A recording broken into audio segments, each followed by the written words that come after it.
Going on? This is your boy RJ Game News USA here, back today with another video.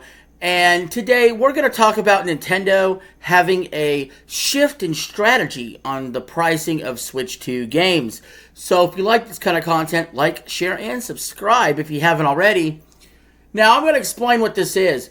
Basically, in a nutshell, to sum it up, Nintendo's going to price its full price games at $60 digitally, $70 physically. Now, some of the media are taking it as a $10 price increase for physical.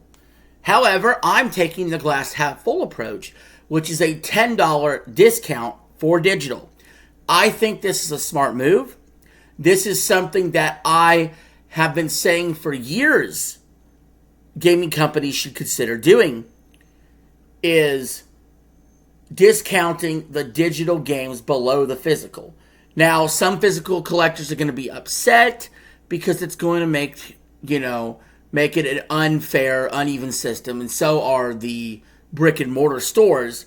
However, honestly, guys, times are changing.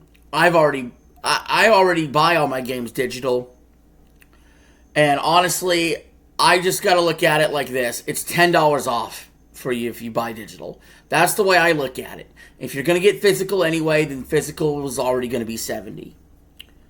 So let's see what we got going on here with this article from CNET.com. We'll read and discuss. It says Nintendo made an unprecedented move Wednesday by changing up its pricing scheme for its digital and physical Switch 2 games. Starting in May, it's going to cost more to buy a physical game instead of a digital copy. Wrong. It's the opposite way. It's going to cost less to buy a digital game than a physical copy. And the current memory shortage could be the culprit. Yoshi the Mysterious Book, set to release on May 21st, will be the first Nintendo Switch 2 game that will have two separate market retail prices. Nintendo said in a statement on Wednesday, the digital version will cost $60 while the physical copy will retail for $70. So this is what's interesting. I did notice Yoshi was $60, and I was like, oh, okay, maybe they're just pricing Yoshi at $60 because the game really doesn't seem like it's worthy of a $70 price point, and they're giving it a little bit of a discount. No, that's just a new strategy going forward. $60 games. So we're back to $60 games. It's awesome for digital. Nintendo's online store and Switch 2 exclusive games that follow will have a similar pricing scheme to the digital format, costing less than physical. Nintendo did not give a reason as to why the prices will be different. It did say that its games offer the same experiences whether in package or digital format, and this change simply reflects the different costs associated with producing and distributing each format and offers players more choice in how they buy and play Nintendo games. I think that's the reason right there. It just simply costs more to produce the physical copy. It just does. It always has. I've always wondered why companies avoided doing this with the digital discount. I always thought maybe it was to just not piss off the brick and mortar retail stores, but they don't need the brick and mortar retail stores as much anymore. The brick and mortar retail stores need them. I do think Yoshi's probably not the best game to roll this out with, though.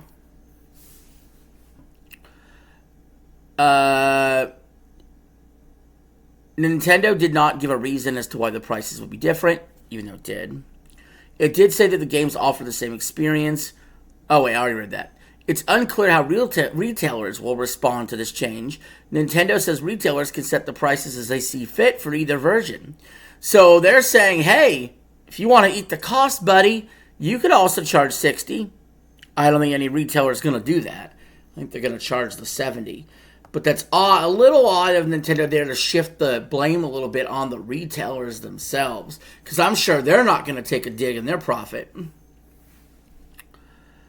The most likely reason is that the storage for the games themselves was costing Nintendo too much money in this statement. Nintendo says the change reflects the different costs associated with producing and distributing each format. Nintendo already broke pricing norms for games like Mario Kart World and its retail price of $80, which I believe was a mistake. Even though the game was bundled and then most people got the Switch 2 bundle, including me. Still a mistake.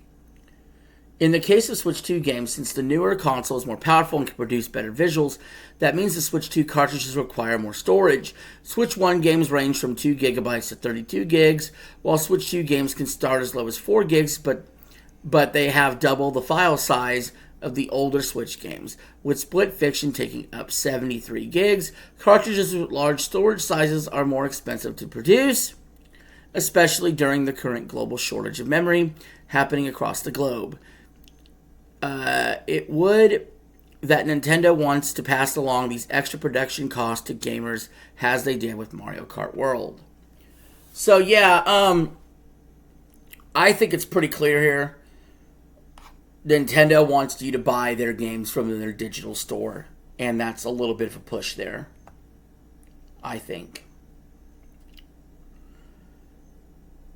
Retailers were arguably the biggest reason why publishers like Sony, Microsoft, and Nintendo didn't price their digital versions of games lower than the physical copies. It's been rumored that when the big three game companies began offering digital sales of games via their respective platforms, it was the retailers who advised that if digital copies undercut physical versions, they would stop stocking these physical versions on the shelves. The rumor hasn't been verified, but for over a year, it does appear that there is an agreement to keep both versions of the game at the same price, regardless of its physical or digital format. So yeah, that's always was the case before, was if they did undercut them with digital, then the retailers would stop stocking them. Nintendo's like, no, we're just going to do it anyway now. And I'm glad. Saves me money, saves me $10 every time I buy a Nintendo game. So what do you guys think? Do you think this is a positive move? Let me know in the comments below if you like this idea or if you think it's bad that Nintendo is going to price digital games a little cheaper. Let me know in the comments below, and I'll see you in the next video. This is RJ signing out. Have a good one.